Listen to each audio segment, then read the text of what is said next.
Je sais pas vous, mais l'un des scénarios qui m'angoisse le plus dans la vie, c'est de devoir vivre un blackout généralisé, plus d'électricité, plus de réseau, plus rien. Prochaine sortie de la rentrée littéraire des éditions du Gros Caillou, les premières pages de Ceux qui dorment sous le camélia m'ont clairement embarqué dans cette idée, sauf qu'en avançant dans cette histoire, une autre question a pris le dessus. Qu'est-ce que ces 254 femmes ont bien pu faire pour se retrouver devant un tribunal? Dans cette histoire, on suit Lisanne, une femme enceinte, au moment où un blackout plonge le pays dans le chaos. Chose que j'apprécie, c'est que le récit est fragmenté, chaque chapitre est défini en fonction d'une temporalité et d'une saison. Il y a les 4 saisons, il y a avant le désastre, le jour du désastre, les mois qui surviennent après, ainsi que le procès. Un système de narration qui permet de reconstituer l'histoire petit à petit, morceau par morceau. On va suivre également en parallèle un deuxième personnage, Rim, qui est l'avocate de Lycène, chargée de la défendre lors de ce procès. Le procès hors norme de 254 femmes qui sont accusées d'avoir commis les pires crimes pendant le désastre. Très vite, et comme beaucoup d'autres, Lycène se retrouve pratiquement seule. Les hommes sont partis dans l'espoir de trouver des réponses, ou simplement de survivre. Et alors forcément, celles qui restent n'ont plus vraiment le choix, elles apprennent à cultiver, à pêcher, à économiser toutes les ressources, à se méfier des autres, à transmettre ce qu'elles savent. Elles réapprennent à vivre dans un monde où le moindre bruit, la moindre rencontre, la moindre erreur peut avoir de lourdes conséquences. Alors je vais pas trop en dire pour pas vous gâcher le plaisir de la découverte, mais ce que j'ai trouvé brillant, c'est qu'au début je tournais les pages pour savoir comment elles allaient survivre.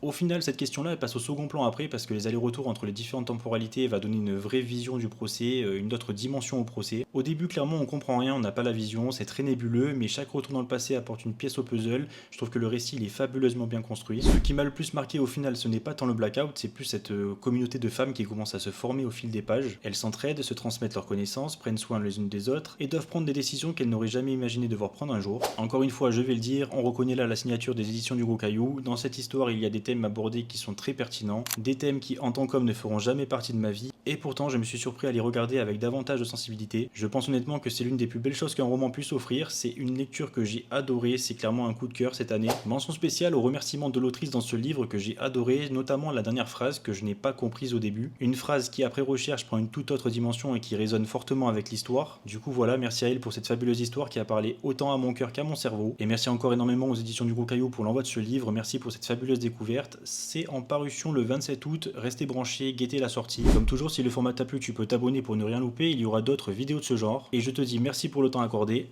à plus.